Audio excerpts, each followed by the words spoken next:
Hi everybody and welcome to Heel Heat. This is a Heel Heat review, and for the first time in our review series, we're doing $5 Wrestling. $5 Wrestling 5 Ever. The name of the show took place about a month ago. One of our good friends, Laura Lyons, was there at the show. You could see her front row center, opposite side of the hard camera, opposite side of the announcers. Looks like she had a great time.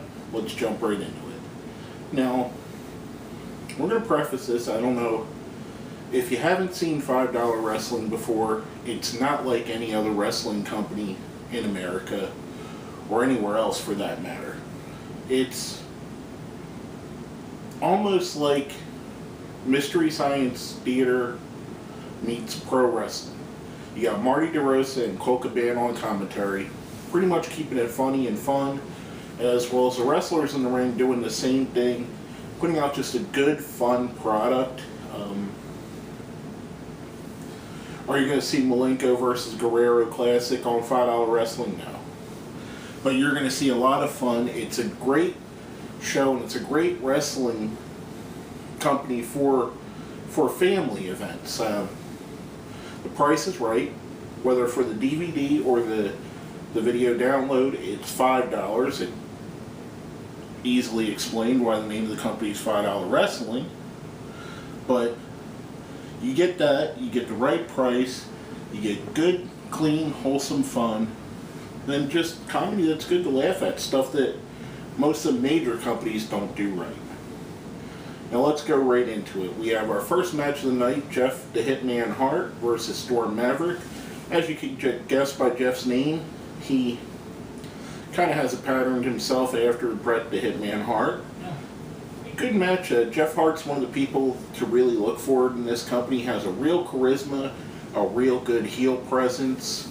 He ends up losing to Storm Maverick, but I think Jeff stood out more than Storm in the match, in my opinion, and has in past $5 Wrestlings as well. Now next we're treated to Samoa Joe, which obviously takes homage on Samoa Joe versus the Green Fighting Machine. Basically, this was a showcase match for Samoa Joe. I believe this is his first match in $5 Wrestling. Looks like to be a younger kid, younger than most of the guys who are working there. Good match to start. Nice tempo. I liked what they did. Obviously, all the plays off of Samoa Joe from the commentary team and from Samoa Joe himself. I thought it was good. I thoroughly enjoyed this. It was a great, fast-paced match. And that's another thing that I forgot to mention up front. Everything is good, high quality, fast-paced. No boredom during the matches. No rest spots. They get them in, get them done, get it over with. Now, coming off of that, we have a three-way interview section with what is being called Rock Corpse. And it's Raider Rock with his two new disciples, King Jeremy and John Psycho. King Jeremy is basically, how could I put this without being mean? He looks like a 15-year-old version of The Undertaker, even wears The Undertaker's logo on his pants. Of course, Raider Rock picks up the win. Raider Rock's one of the stars of $5 Wrestling. Another really decent guy that's really bought into his gimmick and really is one of the highlights of every $5 Wrestling show. Now the next match involves some of my absolute favorites in $5 Wrestling. The Burke County Boys, Terry Houston and Pork Chop Cash Jr. I love them guys. Versus Mike Levy and Anthrax, who we're being told were brought in from IWA Mid-South. Versus J.C. Steele and Little Donnie, which if you don't know are the heroes of Burke County. Basically, one point were together with the Burke County Boys, now they're not. Now they're the face team. The Burke County Boys are the heels. Heroes of Burke County pick up the win. Good three-way tag team match. Nice way to keep things going. I really wish they had more of Terry and Pork Chop. I really enjoy them. Those two guys, Big Donnie, who's their partner in Burke County Boys, Freight Train, and of course, who doesn't like Freight Train? and One Horn Liger are my absolute favorites in $5 wrestling, to be honest with you. But I thought it was great.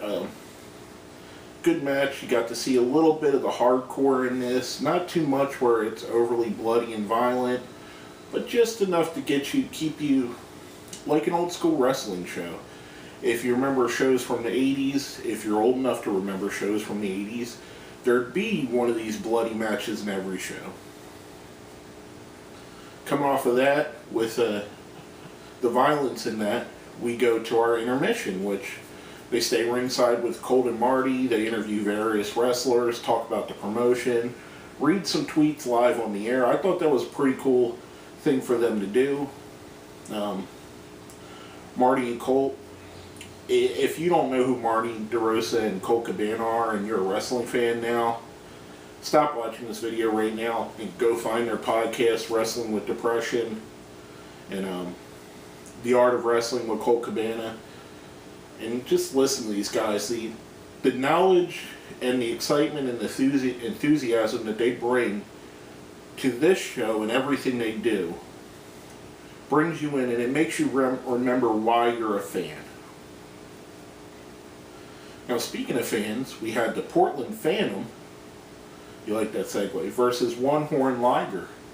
Again, I just mentioned him. One Horn Liger, one of my favorite guys in the whole company, comes out, basically has a Jushin Thunder Liger mask without the horn. Yeah, it only has the one in the middle.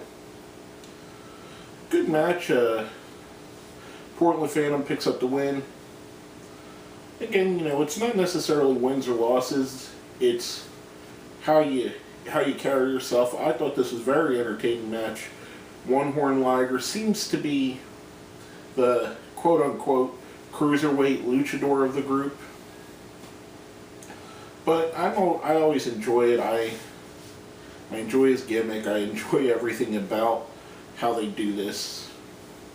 Now the next thing we have is Johnny N Word to be exact. I'm not going to say it. The commentary wasn't going to say it, but Johnny N wants to be called something else, versus Waterboy. Johnny N picks up the win.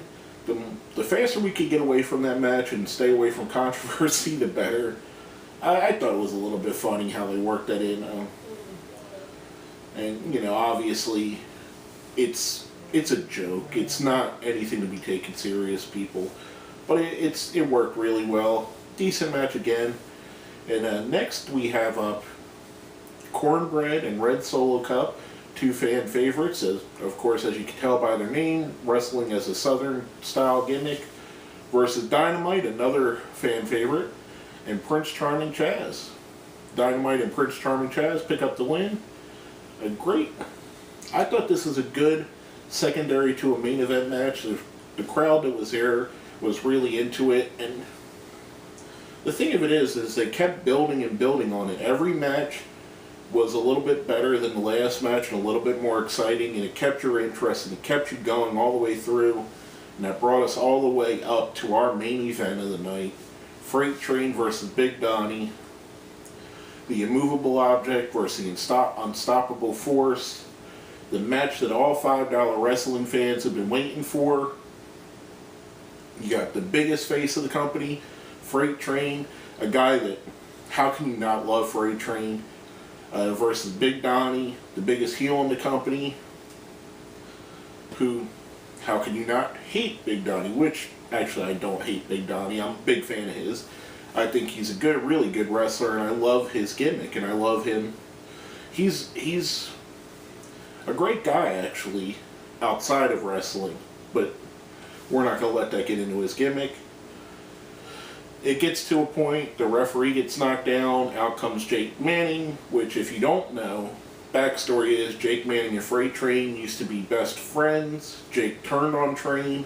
Jake Manning's also the booker for $5 wrestling, and Jake comes out, puts on the referee shirt, helps Big Donnie to get the win. We have a new $5 wrestling champion. Go off the air with Jake saying this is the last ever champion. Marty and Colt come in the ring, bringing most of the roster out, and just stay in the ring yelling 5 ever, 5 ever. Which is a take off the old Terry Funk thing, which everybody knows, the Terry Funk forever. But, you know, off his first retirement. Hopefully it's really not their last show. I know there's been some scuttlebutt about that, but I really hope it's not, because it's very entertaining.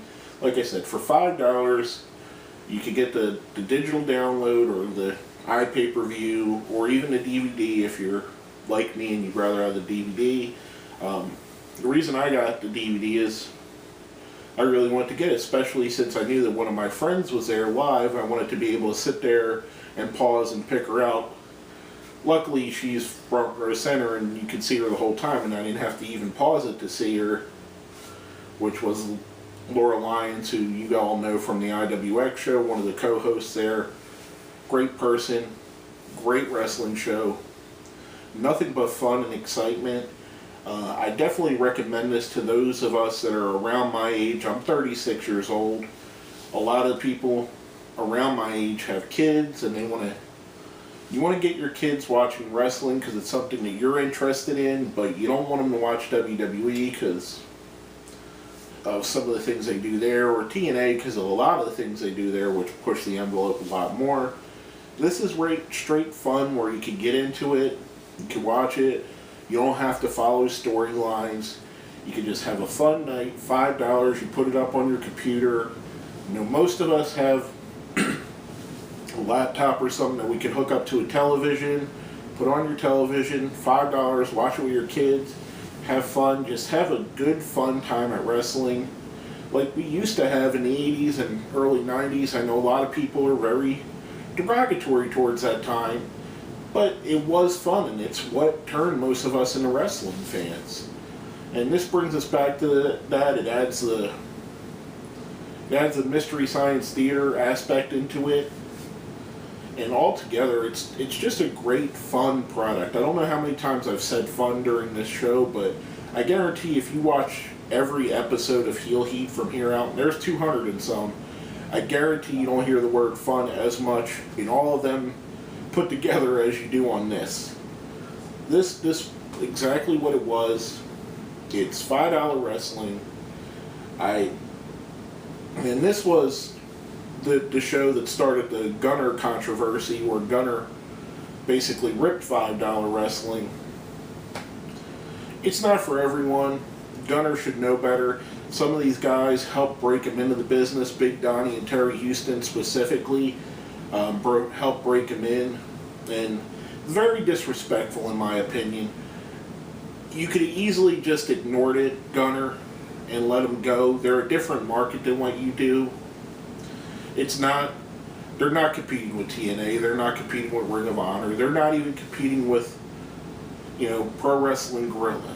They're their own little thing, they're making a little bit of money, they're getting a bunch of guys on DVDs, on internet pay-per-view that would otherwise mostly not be on pay-per-view or DVD or pay-per-view, and giving them a paycheck. So you should be happy about that, Gunner. Especially with the state of TNA, you might need to go to $5 wrestling. Just my opinion. Little rant at the end. Sorry about that, folks. Let's go right into our rating system. We have a 1 to 5 scale, 1 being the worst, 5 being the best. And we're giving this a 5. $5 wrestling.